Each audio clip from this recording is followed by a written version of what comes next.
We've got her the damn pie. Now let's see if we can get somewhere with this story finally. Dude, this is some killer pie. Speaking of killer, do you have any ideas who the killer might be? Man, it's not gonna be that easy. We're gonna have to go back and retrace this entire posse's steps from the very beginning to figure out this whole mess. Seriously, you couldn't just take a stab at the dark at this or something? Nope.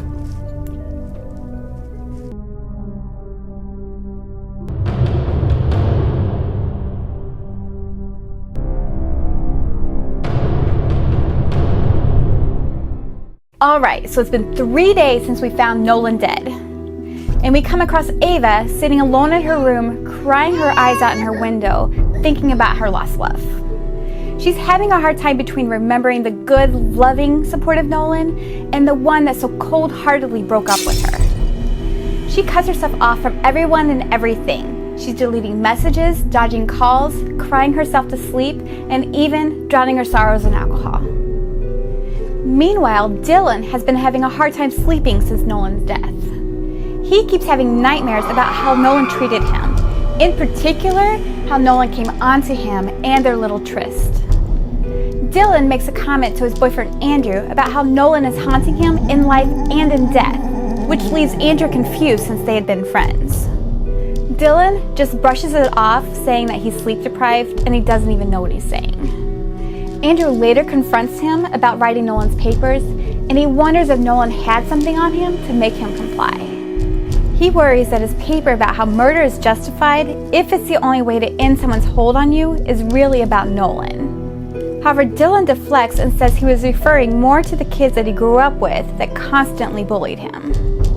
Caitlin, in the meantime, is back to having secret dates in her car with Jeremy. Caitlin confesses to Jeremy that she is happy and relieved that Nolan is dead.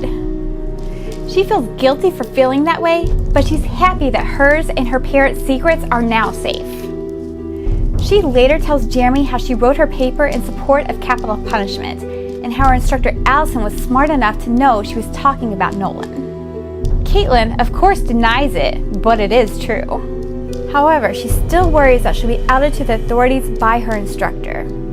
She even tried to push Jeremy away in an effort to protect him from her eventual downfall, but he's not having any part of that nonsense. Ava is sound asleep in her dorm when somebody enters her dark room and startles her awake. As it turns out, it was Caitlin and Dylan. They are tired of her dodging them, so they convinced her dorm leader to let them in her room. Some dorm leader? Who lets people into somebody else's room while they're sleeping? That's just creepy. I don't blame you, Ava. Sheesh. They want to convince her that they had nothing to do with Nolan's death after it was ruled a homicide. After they split up from their talk in the woods, they heard the sirens, and that is what drew them back to find Nolan. They also came because they want Ava to agree that they need to stick together and present a united front at Nolan's funeral. Ava isn't exactly on board with this plan because she's going to have to pretend that Caitlin is the grieving widow when she's the one that actually loved Nolan. But alas, Ava sucks it up and she joins the others as a united front at the funeral. They make their grand entrance and take their place at the front of the church. Ava is clearly having a hard time, but Caitlin is there to offer her hand in solidarity. At the end of the funeral, Ava walks up to Dana Booker and immediately assumes she's there to question her about her father. What kind of lowlife cop bothers somebody when they're at their friend's funeral? Dana explains to the trio that she's not there for Ava's father. She's now the head of BHU security, and as such, it's her job to find Nolan's killer. She assures them that she will do anything it takes to do just that. And with that, the trio is really scared because Ava knows Dana Booker will stop at nothing to get justice. Not one of them are safe. Ava tells the others that she knows where Nolan hid his weed, so maybe he hid his secrets there as well. Dylan and Caitlin immediately make plans to go check it out while they're at the wake that evening. At the wake, Dylan and Caitlin make their break for the greenhouse to check out Nolan's hideaway. However, they are caught leaving by Mason. Now, Mason we first met at Nolan's funeral, and we learned that they were childhood friends, but the two hadn't been close over the past year. As it turns out, Mason and Caitlin used to be an item. Caitlin sends Dylan on to complete their mission while she distracts Mason. As these two chat about how life is going to be so weird without Nolan in their life anymore, Mason makes sure to tell Caitlin that if she needs anything, including an alibi, to let him know. In an attempt not to look guilty, Caitlin asks why she needs an alibi, but Mason's smart enough to know that all of them need an alibi till this killer is caught. So, what did Dylan find? Well, he found a stash spot, but no stash. Instead, he finds a note. I found what you're looking for. Who knew you were so naughty? Well, crap, now it looks like somebody else has all their secrets. Dylan quickly reunites with Caitlin just in time for that night's vigil. Ava comes across them and gives them a hard time about keeping up their fake grieving appearances. As the three of them are talking about the note that they found, they suddenly hear a voice behind them that says, I know what you did last summer. I'm kidding, it didn't say that. It said, I see dead people. No, it didn't. It didn't say that either. It said, it's just like you imagined it. Seriously though, that is what it said. It's just like you imagined it. So as I hear that, they immediately turn around and start looking to see who said it. And of course, not one person pays any attention to them. Determined that they know somebody followed them into the woods that night, they immediately return to see if they can find clues. As they're walking around, Dylan finds a gum wrapper and he just knows it has something to do with it. Ava snips back that at least now it rules out everybody that has braces and telling Dylan how stupid he is for thinking that's important. She then proceeds to have a meltdown and tells them she doesn't need them, she doesn't need anybody, and just leave her the fuck alone. And she storms off. Ah, a drama queen, I see. That's for sure. But they get her back because by the time she makes it back to her room, she's got messages from both of them being super supportive. So, what's been going on with Allison and Mona this whole time? Okay, so it took Allison 3 days to get a hold of the repair guy about her torn wallpaper. As she's telling the guy off, she gets a text message. Meet me on the roof at Thorn Hall. I need your help. Signed, Nolan. Freaked out for obvious reasons, Allison heads directly to Mona's to find out if she's starting with her A business again. Allison barges in to find Mona writing in red ink on her mirror. She then stops and looks around the room to find the walls lined with scribbled paper everywhere. Super creepy. But totally Mona. Mona has clearly been holed up in her room since Nolan died. And then suddenly she makes a comment that Nolan is dead because of her. Of course, Allison immediately assumes that Mona killed Nolan. Of course, Mona's like, I didn't fucking kill Nolan, are you crazy?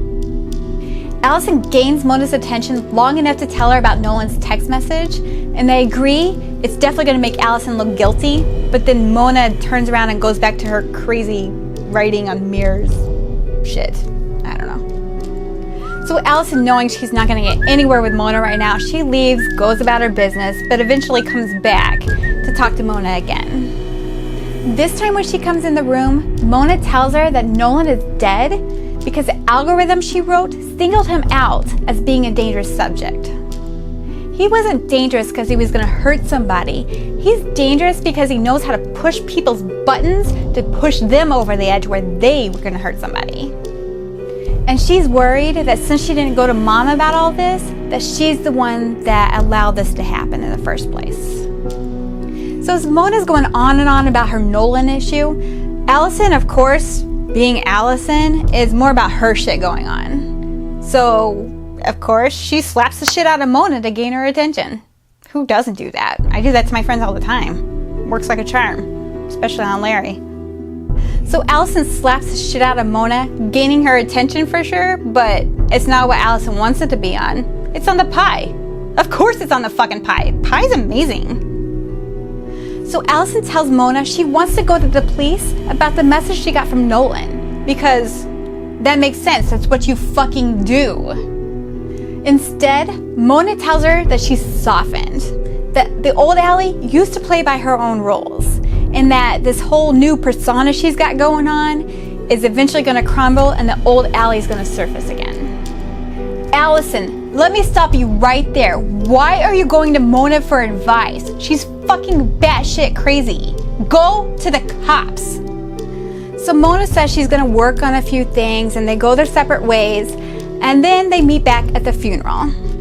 Mona takes her seat next to Allison and she goes, "So, have you talked to anybody yet? Did you go to the cops?" And Allison's like, "No, I didn't go to the cops. You told me not to. And I'm going to listen to the crazy lady, of course." So Mona tells her, don't go to the cops because there was a partial blackout at Beacon Guard the night that Nolan died. How convenient for that, huh? Right? I know. Yeah, all right. Anyway, get on with it. So anyway, Allison's house is part of this blackout, so anybody that was in that house at the time is safe. Allison is so confused as to why Nolan would even text her. She's thinking someone is trying to set her up for sure. Mona points out that Allison is telling everyone she's there to help the students, so maybe he believed that and reached out to her. Allison, turning her worry over to Mona, tells her not to go down the rabbit hole. She knows how easy it is to do that, and Mona has a tendency not to come back. Mona needs to stay connected to reality and people. Mona says no worries because she plays chess every night with a brilliant opponent, albeit an online opponent, but an opponent nonetheless. Allison then has her own run-in with Dana Booker. She's taking her talk with Mona to heart, and she doesn't say a word about her Nolan text, and she even asks for a warrant to turn over her students' murder papers. Dana Booker quickly points out that in the faculty handbook, it clearly states that she doesn't need a warrant, and she'll be in touch very soon to collect those papers. Allison heads back home and finds her door ajar. She finds Mrs. Hotchkiss creepily sitting in her living room in the dark. She explains to Allison that her daughter Taylor used to live in the house. After Nolan's funeral, she wanted to feel close to Taylor, so she just let herself in. Because of course, you let people into dorm rooms, why can't you get into people's houses too? Apparently at BHU, everybody's welcome everywhere. Mrs. Hotchkiss explains that after Taylor started teaching, she became delusional and paranoid. She didn't trust anyone. She tells Allison that if she truly wants to help these students, that she needs to not pretend to be something that she isn't. She's a survivor at all costs, and that is what she needs to be teaching these students. Back in class, Allison is interrupted teaching by Dana Booker. Fucking Dana Booker. She's come to take the trio out to talk to them. Allison tries to persuade her to wait till after class, but Dana Booker is not having any part of that. Dana Booker takes the trio outside and she questions them on where they were the night of Nolan's death.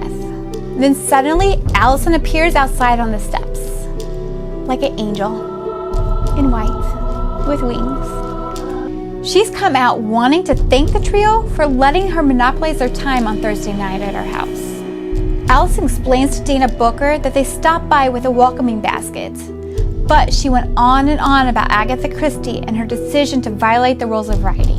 She makes it nearly impossible for her readers to figure out the crime on their own.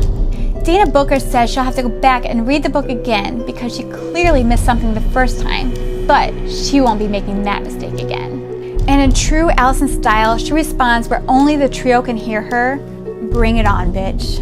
The trio then turn to her impressed and in amazement, now knowing she's on their side and she can't be trusted. Speaking of going back and reading the books again, are we able to glean any kind of useful information from that book you've got? This book? No, by this time, our story doesn't even coincide with anything in this book. This is useless now. However, there is a little theory going around that Mona isn't really Mona. She's really just a figment of Allison's imagination. So that whole part where she needs to get out and connect with people, that's pretty important because we have yet to see Mona actually interact with anybody but Allison. So I want to know, who do you think killed Nolan?